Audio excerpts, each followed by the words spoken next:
Bagi Tuhan segala pujian, penghormatan, pengucapan syukur dan terima kasih malam ini kami naikkan kepada Bapa. Dalam segala perkara, Engkau tetap Allah yang menjadi pelindung penolong kami di atas segala-galanya, penguasa tertinggi surga, langit dan bumi, serta semua yang ada di dunia ini. Bapa, tiba saatnya kami mendengar firman-Mu. Urapi hamba-Mu, urapi firman-Mu, dan berbicara kepada kami semuanya. Dalam nama Tuhan Yesus Kristus, kami terima firman-Mu. Haleluya, haleluya. Semua kita dalam Tuhan berkata, amin. Puji Tuhan, selamat malam buat kita semua yang hadir pada saat ini. Mari segera kita akan membuka kitab kita dari surat Roma pada pasal yang ke-1 ayat yang ke-9 sampai ayat yang ke-12. Ya. Roma pasal 1 ayat 9 sampai ayat yang ke-12. Mari kita bangkit berdiri menghormati membaca firman Allah. Saya baca ayat-ayat yang ganjil, kemudian jemaat Tuhan membaca ayat-ayat yang benar demikian. Karena Allah yang kulayani dengan segenap hatiku dalam pemberitaan Injil Anaknya adalah saksiku bahwa dalam doaku aku selalu mengingat kamu. 2, 3. Aku berdoa segala dengan kata-kata, aku akhirnya beroleh kesempatan untuk memuji kamu. Sebab aku ingin melihat kamu untuk memberikan karunia rohani kepadamu guna menguatkan kamu. 2, 3. Yaitu supaya aku berada di dalam kamu dan turut terlindung oleh iman bersama, baik oleh namamu maupun oleh imanku. Semua yang percaya berkata, ya, baik, silakan kembali duduk. Kita mulai dari ayat yang ke-9. Karena Allah yang kulayani dengan segenap hatiku, ya, dalam pemberitaan Injil Anaknya adalah saksiku bahwa dalam doaku aku selalu mengingat kamu. Ini adalah sebuah ungkapan bagaimana Paulus dari dalam Tuhan mempunyai tanggung jawab terhadap jemaat Roma ini. Dia bilang, karena Allah yang kulayani dengan segenap hatiku dalam pemberitaan Injil Anaknya. Yesus dikatakan di sini sebagai saksi bahwa dalam doaku aku selalu mengingat kamu. Jadi Paulus tidak hanya, saudaraku, memuji dari hal iman jemaat Roma yang kita sudah bahas Rabu malam yang lalu, yang terkenal ke seluruh dunia. Kemudian yang kedua juga adalah mengenai ketaatan jemaat Roma juga yang terkenal dan tersiar ke seluruh dunia. Bagaimana jemaat Roma ini hidup dalam kedua hal tadi itu. Nah, saudara dikasih dalam Tuhan, sebagai seorang hamba Tuhan, dikatakan bahwa yang pertama Paulus bersyukur kepada Tuhan karena iman mereka. Yang kedua, saudara, Paulus bersukacita karena ketaatan mereka kepada Tuhan. Tidak hanya hanya sampai situ, tapi malam ini dikatakan oleh Paulus bahwa aku selalu mengingat kamu di dalam doa.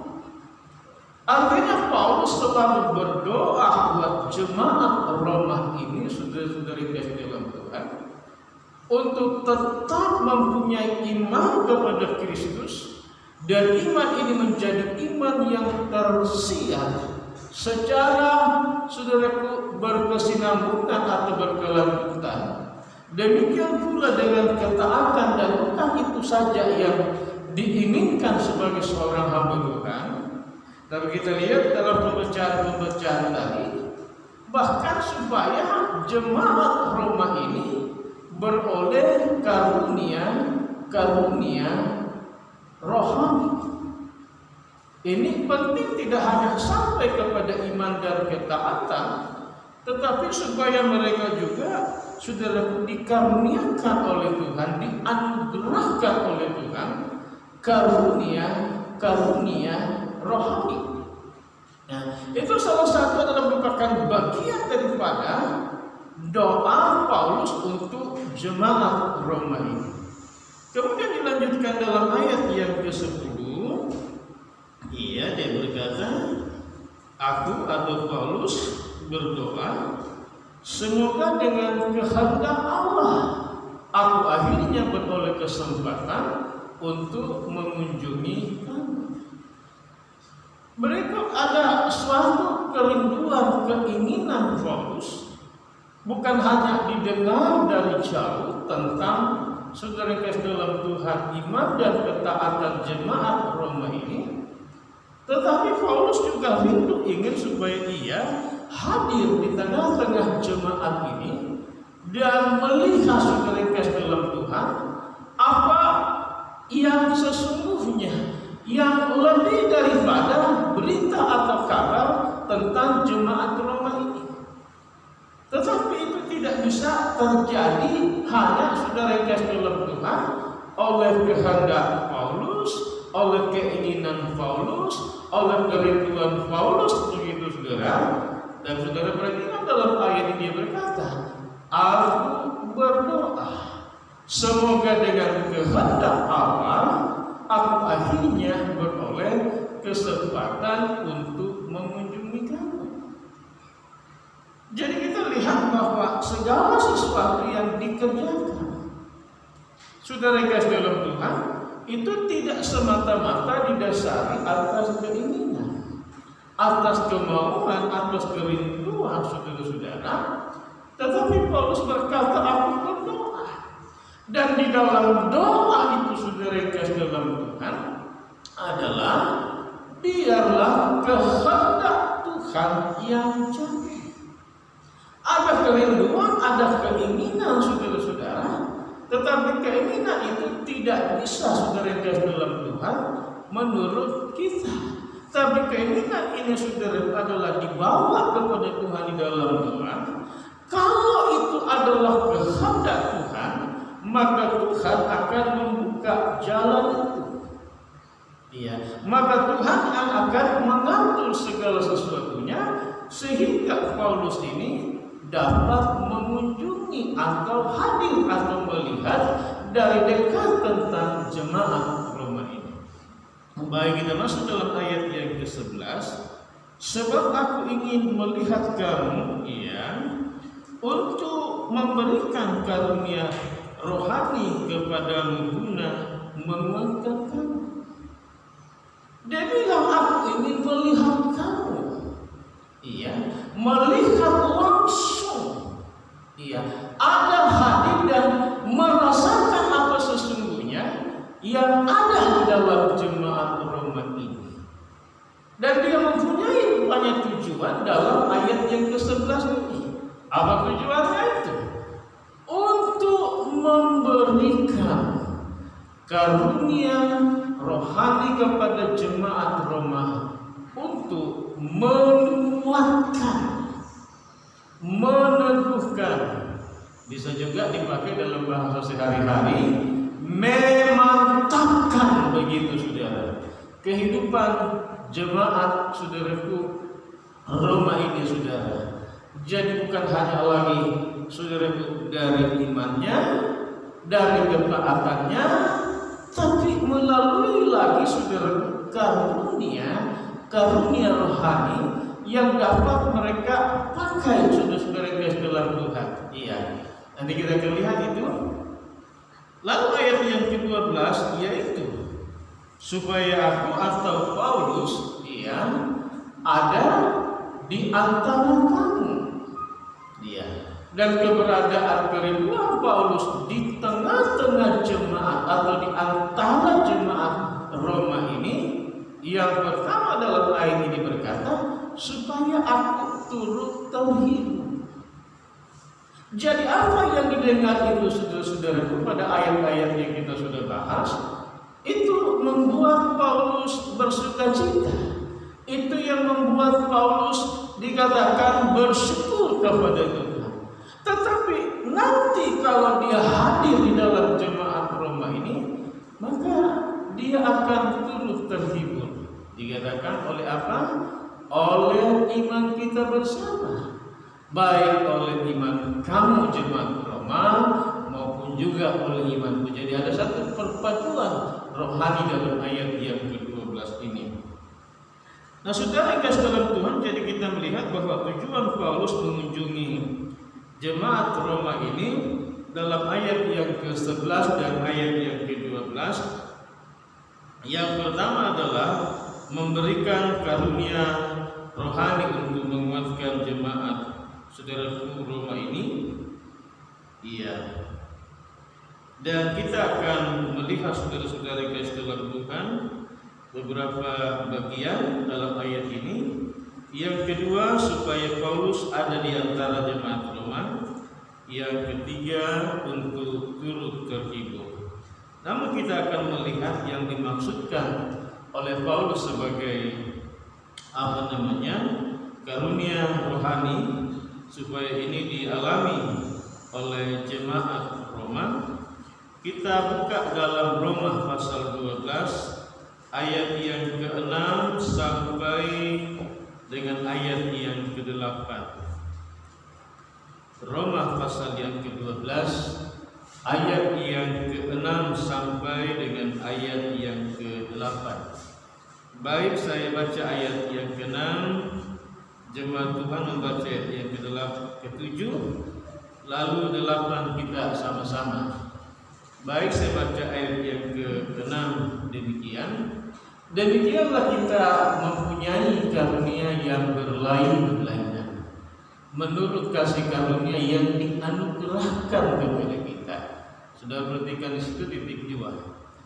Jika karunia itu adalah untuk bernubuat, baiklah kita melakukannya sesuai dengan iman kita. Ayat yang ke-7, 2, 3. Jika karunia untuk melayani, baiklah kita melayani. Jika karunia untuk mengajar, baiklah kita mengajar. Ayat yang ke-8, 2, 3. Jika karunia untuk menasihati, baiklah kita menasihati. Siapa yang membagi-bagikan sesuatu, hendaklah ia melakukannya dengan hati yang ikhlas. Siapa yang memberi pimpinan, hendaklah ia melakukannya dengan rajin. Siapa yang menunjukkan kemurahan, hendaklah ia melakukannya dengan sukacita. Ya, Tuhan berkati.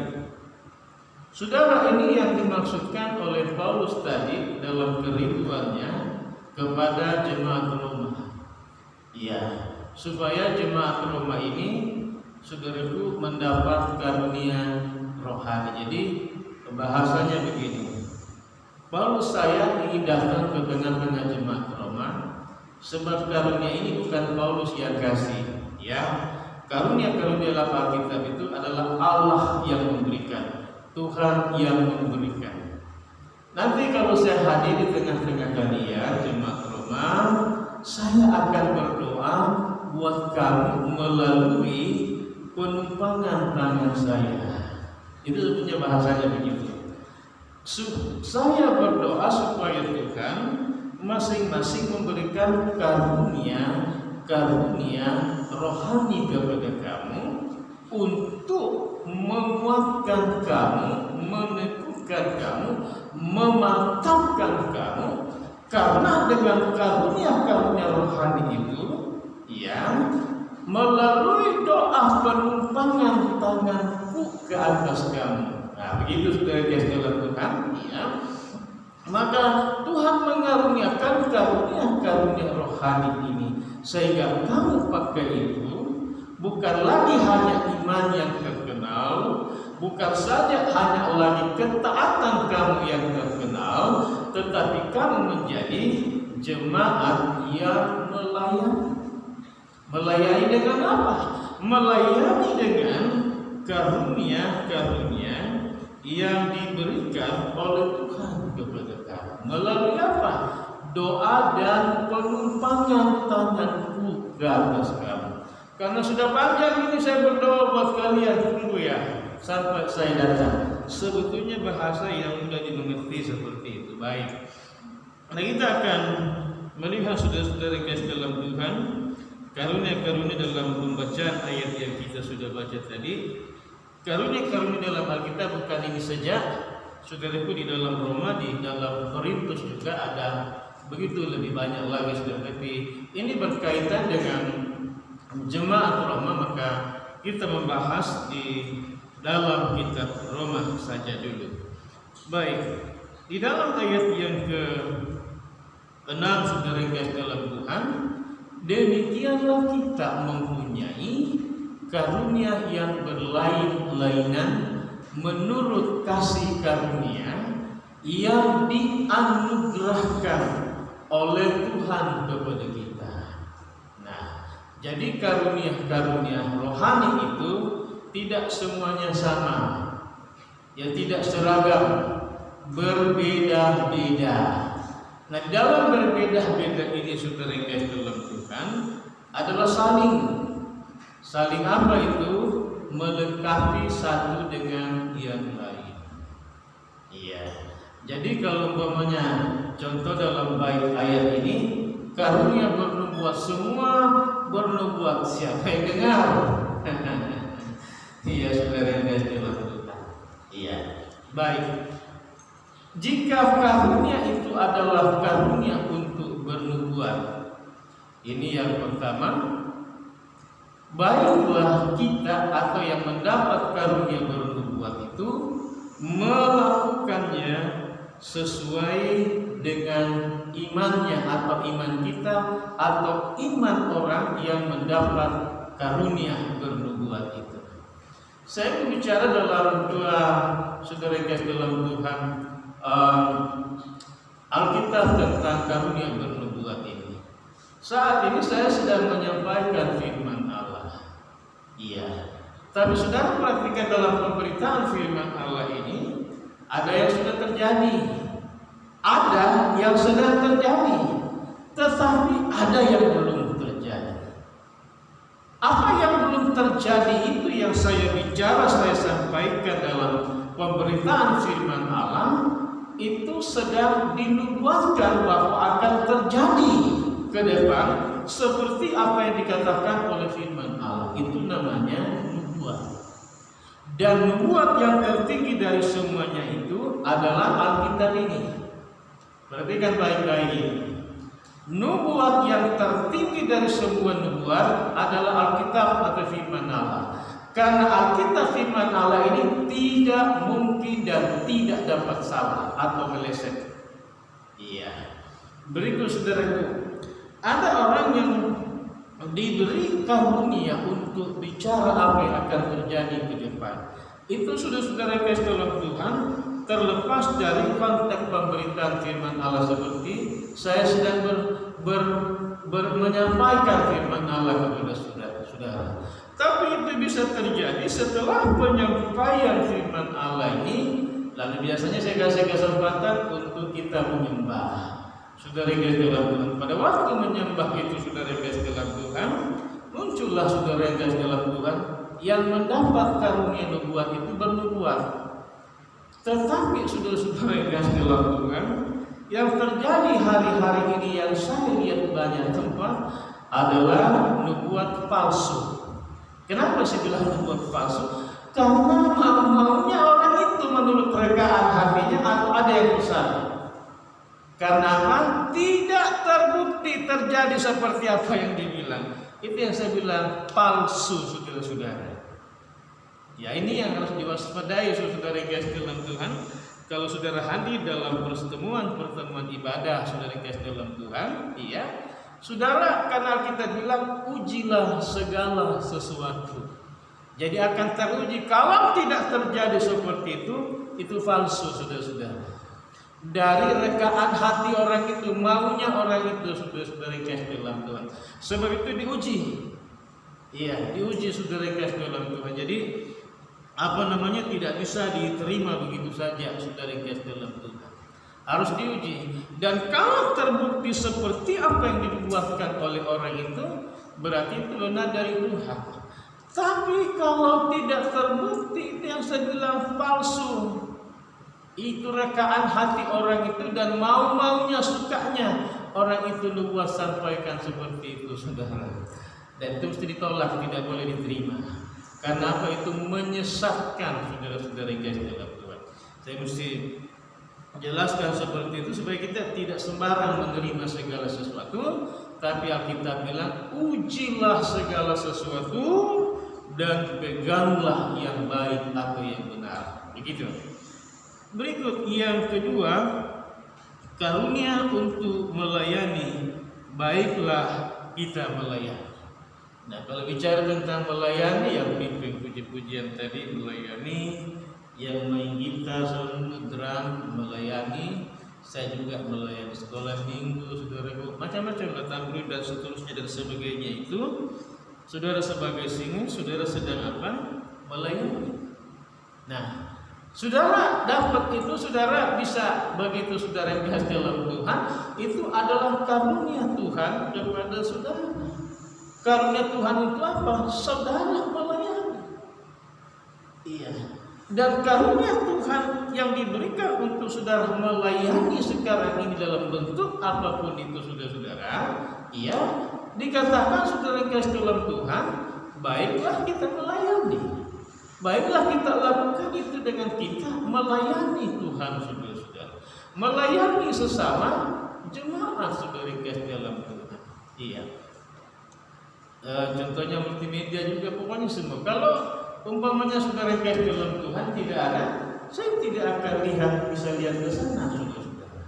Nah, itu melayani, saudara. Jadi dalam konteks yang banyak sekali ini kalau kita bicara tentang melayani. Dan biarlah itu kita lakukan semuanya dengan sebaik-baiknya. Itu yang kedua. Yang ketiga, jika karunia untuk mengajar. Nah, ada karunia untuk mengajar. Jadi guru, saudara-saudara yang kasih dalam Tuhan, mengajar saudara yang kasih dalam Tuhan. Saya saat ini sedang mengajar di suatu. Saudara yang mengajar di sekolah minggu, di mana saja, di apa begitu, saudara sedang mengajar. Dan mengajar ini, saudara yang kasih, adalah juga karunia, saudara. Karunia rohani, saudara yang kasih dalam Tuhan, yang Tuhan berikan. Selain karunia saudaraku mengajar, iya, kita masuk pada ayat yang ke-8.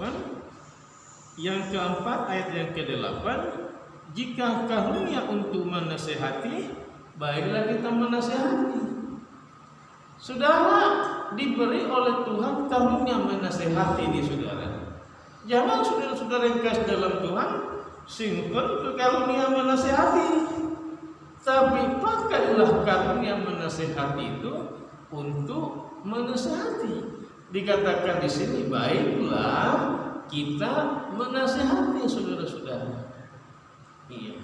Saudara jangan biarkan saudara-saudara yang kasih dalam Tuhan ada kesalahan, ada ketidakbenaran, saudara-saudara yang kasih dalam Tuhan, dibiarkan. Repot itu, saudara. Berarti saudara kompromi dengan dosa, dengan kejahatan, dengan kesalahan, dengan semua yang tidak baik, saudara. Saudara harus menasehati. Mulai menasehati dengan cara yang lemah lembut, mungkin mungkin dengan sedikit agak marah, sampai sangat marah sekali saudara-saudara. Saudara yang dalam Tuhan, saya tahapannya begitu. Saya ngomong dulu baik-baik, nggak dengar juga, udah mulai nanti berikut itu naik nadanya. Ketika itu sudah full itu saudara yang dalam Tuhan. Rupanya orang ini nggak bisa dinasihati dengan lemah lembut, dengan biasa, mesti dikerasin, diteriakin saudara yang dalam Tuhan. Iya, saudara-saudara yang dalam Tuhan, begitu. Karena memang karunia menasihati itu ya pakailah kata firman Tuhan untuk menasihati. Jangan biarkan saudaraku, sekali lagi, kesalahan saudaraku, hal-hal yang tidak baik, baik itu dalam rumah tangga keluarga kita, saudara-saudara, udah biarin aja lah, udah gede ini atau salah saudara sebagai orang tua. Saudara mesti ngomong, saudara yang kasih dalam Tuhan. Karena kita memang diberi tanggung jawab untuk itu. Baik, berikut lagi saudara, siapa yang membagi-bagikan sesuatu? Ini karunia membagi-bagikan atau karunia memberi. Jadi ada orang-orang saudara yang punya karunia membagi-bagi. Iya, Tuhan berkati orang itu, saudara-saudara yang dalam Tuhan, untuk membagi-bagikan, untuk memberi saudara. Iya. Selama pandemi ini saudara yang dalam Tuhan, beberapa kali saya mendapat kepercayaan dari organisasi lain. Iya. Organisasi lain dari Tangerang, saudara yang dalam Tuhan. Yang pertama membagi-bagikan sembako ke hamba Tuhan. Jadi dibawanya, saya dihubungi, dibawanya ke sini. Lalu saya lihat berapa ya, cuma lebih 10. Berikutnya baru beberapa minggu lalu saya ditelepon lagi. Saya bilang boleh Pak, tapi jangan cuma segitu. Ditanya untuk kenapa? Saya bilang di sini itu hamba Tuhan ada 30 sekian banyak orang. Artinya sekian 30 sekian orang itu butuh. Kalau mau dikasih Pak, saya bilang supaya semuanya dapat. Dan mau di drop satu mobil. Iya. Lalu saya suruh Ibu Gembala telepon gembala-gembala GPDI yang ada di wilayah 9 ini. Saya tahu bertuan Andri datang, senangnya kamu dari jalan. Sama juga dengan masker ini, saya sudah dan saya jalan. Siapa untuk bagi di 3 RT ini satu-satu, karena 3 RT ini yang kasih izin waktu lalu. Kita sudah request dalam kelurahan, bencana, ke MUI sudah request dalam Tuhan. Karena di MUI itu ada orang tua saya di situ, orang tua angkat saya, jawara di Banten Selatan. Ini sudah request dalam Tuhan.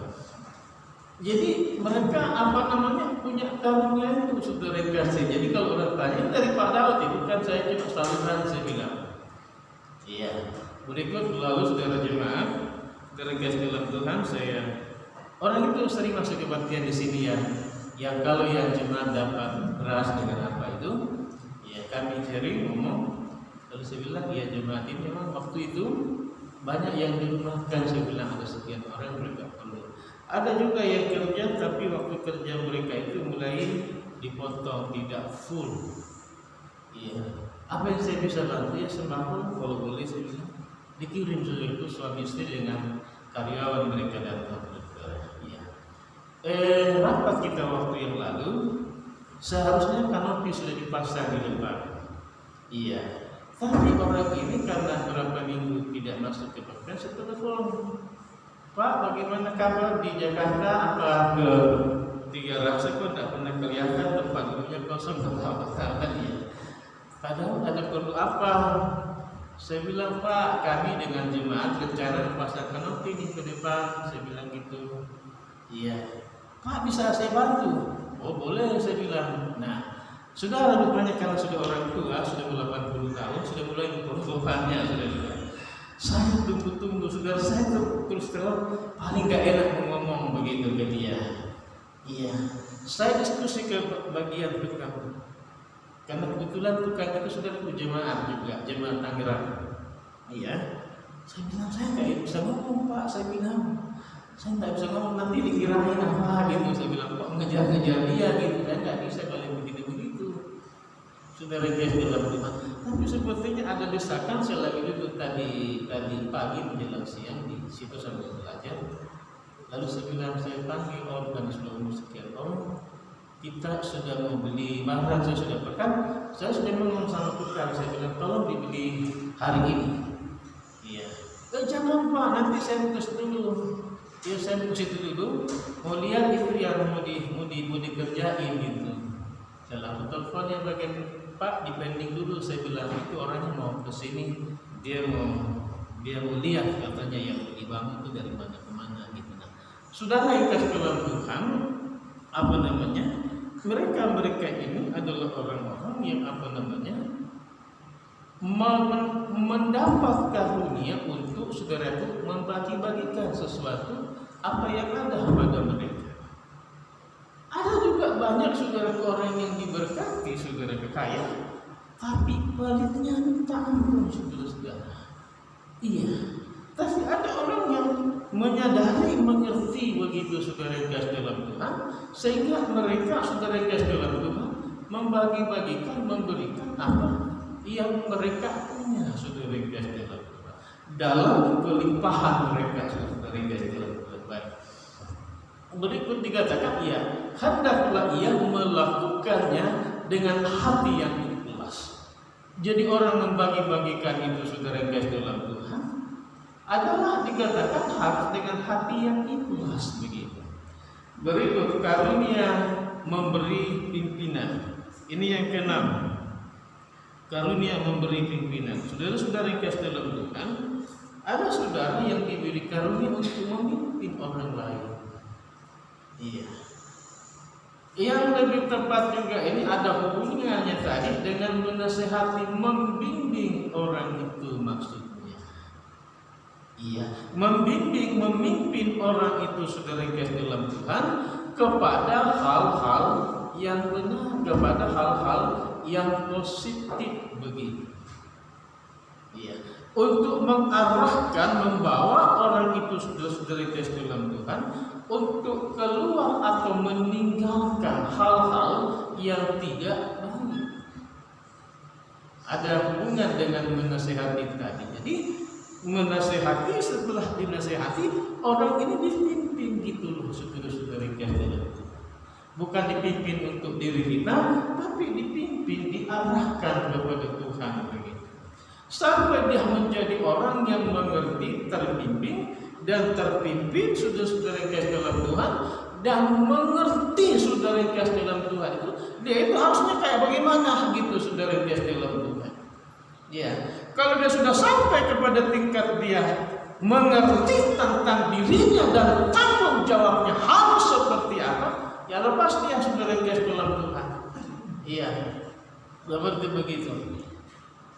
Hendaklah ia melakukannya dengan rajin, katanya saudara. Ini dibutuhkan juga rupanya kalau kata rajin di situ, kesabaran saudara yang dalam Tuhan, keuletan, tidak gampang saudara yang dalam Tuhan di dalam menasihati dengan berhubungan memimpin orang ini, saudara yang dalam Tuhan. Nah ini harus dilakukan dengan apa? Dengan rajin, kata firman Allah. Jangan saudara begini saudara yang dalam Tuhan, waduh saya sudah ini tapi kok belum berhasil. Jangan begitu saudara. Saudara mesti sabar. Memang firman Tuhan bilang apa saudara? Lakukanlah saudara yang dalam Tuhan dengan rajin. Ya, memang tidak akan langsung saudara berbuahkan manis, saudara-saudara.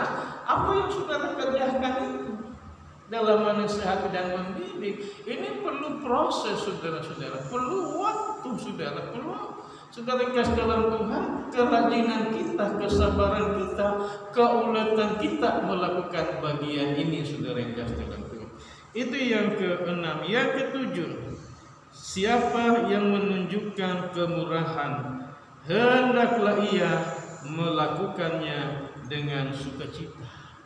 Orang yang murah hati maksudnya, saudara yang dalam Tuhan.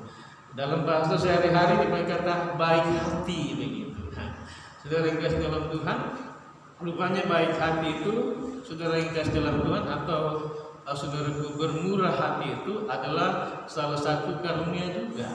Dan firman Tuhan bilang apa? Hendaklah ia atau hendaklah kita melakukannya dengan apa? dengan sukacita, katanya begitu, saudara-saudara. Ya, inilah kerinduan keinginan Paulus.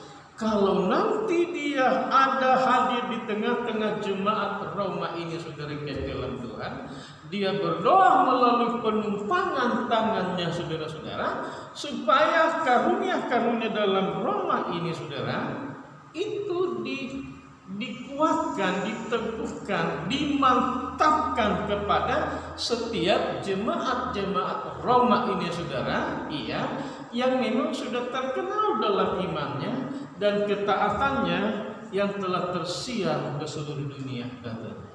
Saudara kasih dalam Tuhan, menjadi hal firman yang sama adalah untuk kita semua yang ada malam ini, saudara-saudara. Iya.